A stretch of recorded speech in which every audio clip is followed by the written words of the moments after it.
Hi, this is Jeff Curto, and welcome to episode number 53 of Camera Position, a podcast about the creative side of photography. So, those of you who listened to episode 52 may recall that I had an unusual experience, or unusual for me, or at least outside of my idea of what it was that I was planning on when I arrived in Gubbio, a beautiful town in northern Umbria in Italy, this summer to make photographs of architecture. And I was confronted with something that was completely different from that, and ended up being able to make some photographs that I thought were quite interesting. And yet the next day, you'd hardly have known that there was this enormous gathering of thousands and thousands of people for this event, this big festival, and the town was very quiet, and everything was much more tranquil than it had been the day before. And in fact, I was able to get myself together and make some of the photographs that I had gone to Gubbio to try to make. Now, I had seen in my previous visit to Gubbio, which was about 9 years ago, I had seen these fleur-de-lis decorations that decorated the Piazza Grande, or the big piazza that is in the center of town.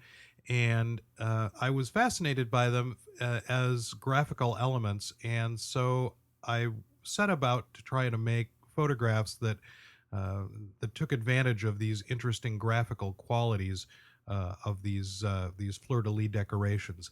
And of course, as I had referenced in a previous podcast, I'm very interested in the historical aspects of how things come to be, because I think it helps me make better photographs. It helps me interpret what it is that I'm looking at in a better way. So here, this fleur-de-lis, how did we come up with the symbol that is frequently associated with France in Italy? And the nearest I can figure, I haven't been able to get a definitive answer, but the nearest I can figure is that this fleur-de-lis emblem comes from some coincidence of the Medici family, which was involved in, obviously, in banking industries in throughout Italy and really throughout Europe. And there is some relationship between the Medici family and France. So if for those of you who are really interested, or for somebody out there who might actually know why Gubbio has many fleur-de-lis decorations around, let me know. But I'll get back to you with more information on that. But in any case, this particular image was one that I saw as I was wandering around that second morning, and I was really intrigued by the idea of making the fleur-de-lis this graphic against the bricks of the piazza itself. And so what I did is climbed up the staircase of the Palazzo Consoli, and kind of looked down at this object. Now, looking down with the view camera, one of the things that I'm able to do is then tilt the back of the camera back up to vertical so that the lines do not converge and doesn't really look as though the perspective is incorrect, because the perspective has been corrected by the tilting of the back of the camera back to vertical. So again, the camera is looking down, but the back of the camera is perpendicular to the ground and parallel to the face of this, I don't really know what you'd call this, a newel post, I guess, that's at the bottom of the staircase. And what I was really looking for was this intersection, or near intersection, of the top of the fleur-de-lis decorative piece with the shadow that was in the background of the photograph, the shadow that was caused by the building that's on the other side of the Piazza Grande. And I really carefully positioned the camera up and down to get this sort of just narrow gap between the top of the fleur-de-lis and the bottom of the shadow, and made that photograph from that position. And again, for those of you who are not large format users, or even medium format users, the interesting thing about using the large format camera, where with a small format camera I might take 2 or 3 or 5 images of this particular subject, with the view camera I find the one place that I want to be, I make that photograph. In this case, I was not only looking at that intersection between the fleur-de-lis and the shadow, but I was also looking at the way in which the fleur-de-lis shadow fell on the banister of the staircase that's at the very bottom of the picture. I didn't want to make too big a deal out of it. And of course, my top to bottom, up and down camera position was dictated by that intersection of the fleur-de-lis and the shadow. But what I wound up with was this composition that I was really quite satisfied with. So I made the photograph, one sheet of film, and went on to do other photographs, which we may get to at another time in a subsequent episode of Camera Position, and then developed the film when I returned home and got this image and scanned it. And again, I'm really fortunate to have access to this incredibly high quality Imicon 848 scanner at my day job. So I was using that scanner, got a good scan of it with lots of shadow detail, and now am going to set about kind of working on trying to enhance this image.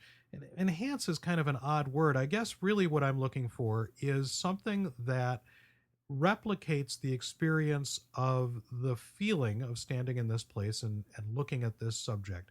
And so the first thing I did was make the shadow at the top and the bottom of the image quite a bit darker.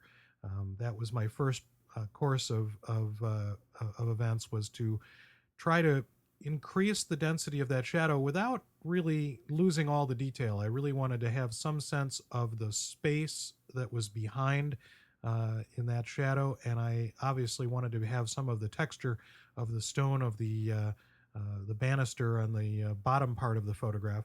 So I made an adjustment layer in Photoshop, making everything quite a bit darker, and then in that adjustment layer, just painted in the shadow and at the top and the shadow at the bottom.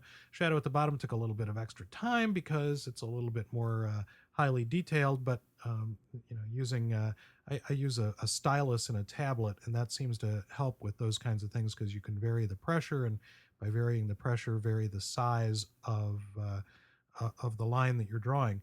So that was the first step, was to increase the density of those shadows.